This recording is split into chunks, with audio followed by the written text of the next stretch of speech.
What's going on, gold members? In this video, I want to cover and I want to really talk to you guys very, very quickly. I don't want to draw this video out too long. I want to touch base on a couple of key points. Maybe you guys take something away from this for your future setups, for the future days coming for you to trade. Kind of explain to you a little bit of a mindset shift when it comes to any particular strategy that might be able to help you. Okay, so the strategy we're going to go over is the 30-minute opening range break. The 30-minute opening range is highlighted in purple, so that trade range has the high as well as the low marked out. The dotted line that you see is the overnight session high, and obviously, the 30-minute opening range low is marking out the day's low. The white squiggly line that you see on the chart is just your good old-fashioned 20 simple moving average. That's all we really need for this strategy. We don't really need too much more. Now, the key point that I want to touch on and that I want to really drive home with a lot of you guys as we get into this shift and as we get into this transition where we're going to bring the group back, guys. We're going to bring it back. We're going to do more live trading. We're going to do more voice calls. We're going to do more education. We're going to work together. I have no problems with you guys trading any particular strategy that you want. Hey, post it up. Post up the screenshot of the particular setup. Post up your levels for the day. Let's get a little bit more interactive in this group and treat it more so as a trade floor with other traders on your team than more so just everyone out there free for all scrambling and not understanding what's going on. Sometimes I get it, right? We see traders and they post up big gains or they have big payouts, and it's kind of like, well, how come I'm not able to do that? And how come they're able to do that? Feel free to ask certain traders in any type of market condition and environment, hey, what have you moved your take profits to? What are you using as a stop loss right now? I'll raise my hand first and tell you guys, in this type of market, this type of parabolic market, I am not looking for 20, 30, 40, 50 point moves. Okay. Not when the market has been up 3 weeks, 4 weeks. We are 15, 16, 17% on the NASDAQ in 30 days, guys. I mean, this move is absolutely parabolic. There's going to be a day where the market's going to gap down 500 and close, red 700 points. It's going to wipe people's month out. It's going to wipe people's entire portfolio out because you're going to get too confident and too comfortable with continuing to see these 1%, 1.5% green days to the upside. You're not really going to be prepared. But let's get back to the 30-minute opening range strategy. So, patience. I know you've heard it before, either by myself, online, social media, trading courses that you may have taken, books that you may have read, but patience, guys. Now, if we look at this 5-minute time frame, okay? If we really dive into this 5-minute time frame, market was pulling back in the overnight session into pre-market. Could you have made money if you just clicked the button long? Sure, right? But there is a ton of volatility off the open. Even though this candle is 111 points closing green, there is periods in time in this actual 1-minute candle where the price and the volatility is jumping 5, 10, 15 points at a time up and down. If you come into this trying to be too safe off the open, where maybe let's say you have a 10-point stop loss, and let's say maybe you have a 10-point, 15-point take profit, 20-point take profit, there's a high risk and there's a high chance of you getting stopped out when you could have been necessarily correct on the move. There's a lot of times where traders maybe wait one or two candles and then they're starting to feel like, okay, maybe this move's not really going up as fast as I want it to, and they start to short only to continue to get chopped up and lose. So again, I have no problem with a trader sitting out of the market for the first 30 minutes to an hour. In fact, I think it's probably more beneficial for a trader to not only be more patient off the New York Open, but probably wait until at least the top of the hour before they start even looking for their first trade, their second trade. And the reason being is this: you're going to see a lot of the shakeouts kind of play out. You're going to get a little bit of structure to play out. You're going to have some levels and some strategies and some setups that are going to set up more in your favor that can be a little bit more beneficial. Let's get into the 30-minute opening range. Guys, if you look at the high that we put in, we kind of, chopped around here for 10 to 15 minutes. We pulled back, we put in a higher low. So automatically as a trader, and this comes with a lot more experience, you have to always be analyzing what potentially could be the next move. What potentially could be the next move to the upside? What potentially could be the next move to the downside? With this pullback into this range of the 20 period simple moving average, what's the potential that we continue lower? What's the potential that we finish on the high side? So the potential that we fail this bounce, if we do lose this higher low that was set in, we know here there might be a scalp opportunity between this low into this low of day. Okay. Now, losing this little intermediate channel into this low of day, yes, there's a scalp opportunity here, but it doesn't necessarily mean that we're going to flush through. Now, it could flush through the low of day and put in a new low, but you can't think that way. You have to think in levels, right? Getting short through, let's say, a failed rejection here and losing this low does not mean that it's going down. So take your profits, okay? Now, going back into the 30-minute opening range, breaking this 30-minute opening range here, yeah, can you take a breakout trade? Absolutely. Would this 30-minute opening range breakout, would it have worked? Absolutely. As long as your stop loss wasn't a couple of points and you had a little bit of patience to kind of sit through that initial push through here, you would have made money. Here's where I have a problem just taking that breakout. If this is day 1, 2, 3, where the market's starting to bounce and come off of the floor, absolutely no problem, right? But when we're on 3, 4 weeks of just up and up and up and up, the last thing I want to do is kind of take those breakouts. The last thing I would want to do is get long through the overnight high on the first break. What I want to see is something more so, and I'm going to move this chart down a little bit. What I want to see is something more so. Where's my drawing tool so we can kind of draw this out? What I want to see here is a break and a retest. Okay. Now, does the retest actually have to touch these highs? No. Okay. It can put in a higher low, which it did right here.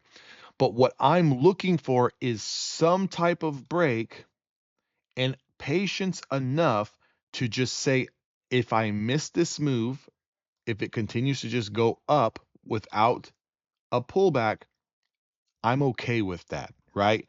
Because I would rather play it a little bit more safe with a little bit less risk than just telling myself, I'm missing the move, I'm missing the move, I'm missing the move, I'm missing the move. And then you take the trade way up here and then it pulls back, right?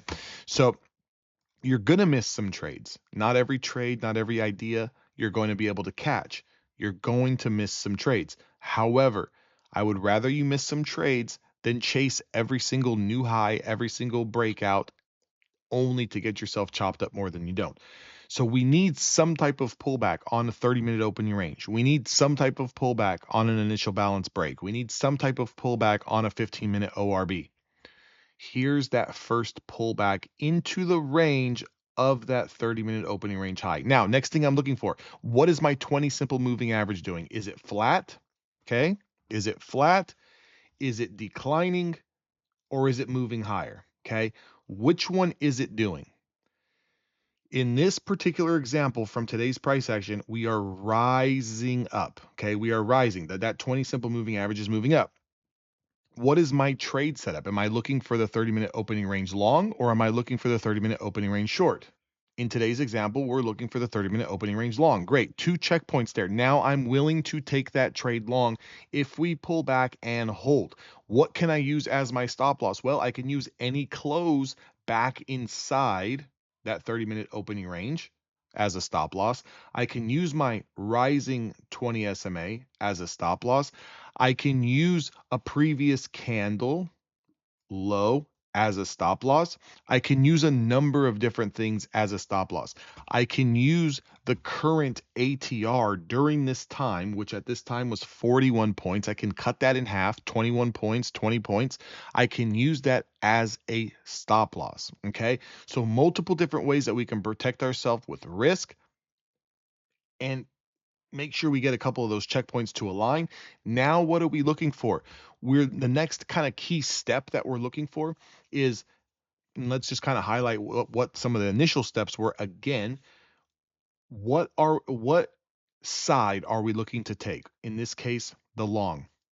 Where is my 20 SMA moving? Is it going up, flat, or down? Great. Is it in line with what my setup is, long? Yes, it is. Once that happens, the next step that we're looking for on that pullback is some type of pause candle, some type of candle that shows us there's some strength in the direction that we're looking to take. What could that be? That can be an indecision candle where we pull back and we've got an equal wick and an equal wick on the top, equal wick on the bottom with a small body. It can be a hammer candle. It can be a very, very tiny little candle that kind of shows a pause, or it can be a very large candle with a very small candle with a long wick on the bottom. Okay. We're looking for some type of pause. That's what we need to see on those pullbacks into the range. We need to see the break. We need to see the retest. We need to see a pause. Okay. Once we get those things to align, now we can jump into this trade anytime here, anytime here, anytime in this area, in this general vicinity. What we need to try to do is once we get this pause candle, we want to try to jump in as close to this area as possible. Reason being, because we can use the previous 5-minute candle as a stop. Does that make sense? We want to be in as close to we can here on the new candle print so we can have as small a stop using that previous 5-minute candle low as possible. Now, if you miss that because let's say it moves too fast from you, then you can take a confirmation of breaking out of the high, but just understand your stop loss, your risk kind of increases. Does it mean that you cannot take the trade? No. It just means that maybe you need to trade one less contract. Maybe you need to take a few less points on your take profit. Okay? That's simple. Now, just because those things in that scenario happens does not mean that, oh, hey, well, we're automatically going to gravitate towards the overnight session high. Does not mean that. It does not mean that this move is going to continue, right? It could also be a trap, right? Where you kind of push up a little bit and then aggressively pull back. So what are we thinking of? We always have to try to be at least 2 to 3 steps prepared in advance. What I would personally do is look at the situation, starting with the macro overview. We're very extended. The market is in an extreme form of euphoria.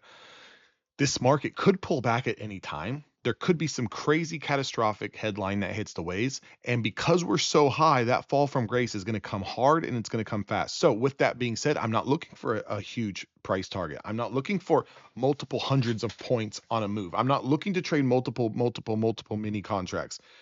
I'm just looking to identify the setup and try to find those 1, 2, 3 in particular points where I can get into a trade with the least amount of risk and take the smallest amount of profit and continue to keep the show on the road.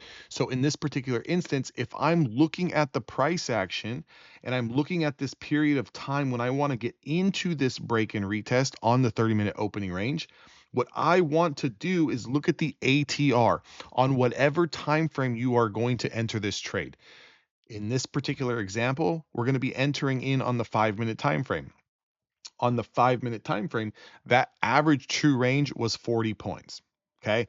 So there has to be a little inkling that if this trade starts to squiggle away from you, you could potentially have to sit through a 40-point drawdown.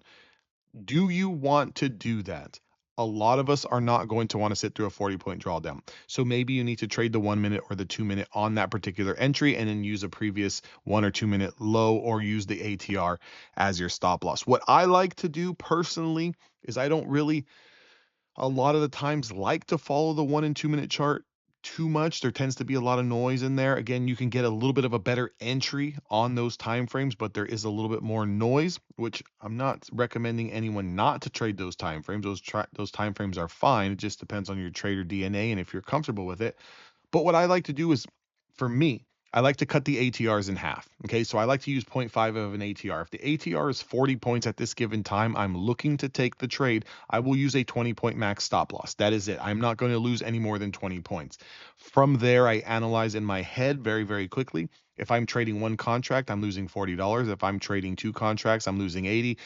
Three contracts is 120. I calculate that number very, very quickly, and I tell myself how much am I willing to lose.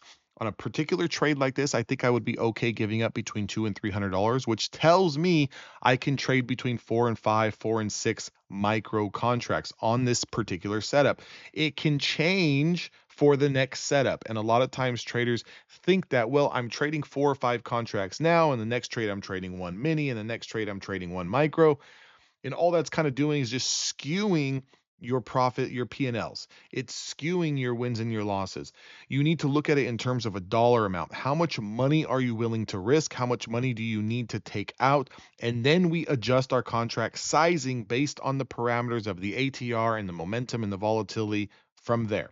So if I want to risk $250, either I'm going to trade one mini contract and give up, 7, 8 points, or I'm going to trade 4 or 5 micros and I'm going to give up 20 points, 15 points, something like that, right? You have to adjust it due to what's going on. But as soon as you get into this trade here, make sure you have your orders sitting out there, whether it be via bracket or whether you're trading on the DOM level 2. But you want to make sure that you have that order already sitting out there, because how many times have you been in a really good trade where you're up 10, 15, 20 points and you don't take profits and you think it's going to squeeze a little bit more and then it pulls back and you give everything back? How many times has that happened to you in your career? I can raise my hand. It's happened to me a lot of times. So over the years, I have learned I want my orders sitting out there, whether it's on level 2, whether it be via bracket where I have a 5-point take profit, whether I have a 10-point take profit. And again, I have multiple brackets set up where I have some that are risking 15 points for a 5-point take profit. I've got things where they're risking 20, 21 points and a 7 or 8-point take profit. I've got a little bit bigger ones where I'm looking at 10 points with maybe a 20-point, 25-point stop loss. And then I have some that are really big where it might be a 25-point move, but I'm risking close to 40 or 50 points. So I have all of those already, keystroked in. They're already saved into the trading platform. So I have to do nothing. Once I'm ready to take these trades, I quickly go into that particular bracket for that particular trade and I get it in there, because the last thing that I want is for something to jump on me. Let's say for this example, I'm looking for 5 points. The last thing I want to see is something jump 6, 7 points. I don't take profits and it's now pulled back 15, 20 points. I went from I could have made money to now I just lost money because I'm an idiot and I thought that this was going to continue to push higher. If you're a trader who is going into the trade and saying, well, if this works, I'm going to just let it ride, you are doing yourself a very, very big disservice, especially if you're trading on the long side, even the short side in this market that is in complete euphoria state. I hope this video helps you guys. I said it was going to be short. It's a little bit longer. I had to get out a couple of points. Hopefully you guys can take something away from this video. Hopefully it helps you. This is a private video for all of you gold members in here. Appreciate you guys for being in here. Again, so if you need to save this video, rewatch it over and over, doesn't really matter, but hopefully you guys can take something about the way that I'm thinking about the markets and put it into your own way, your own style of trading. If you do trade 30-minute opening ranges, if you do trade initial balances, if you do trade 15-minute ORBs, maybe there's something in here that you can take away to help level up your game. Again, I'll see all of you guys on the trading floor.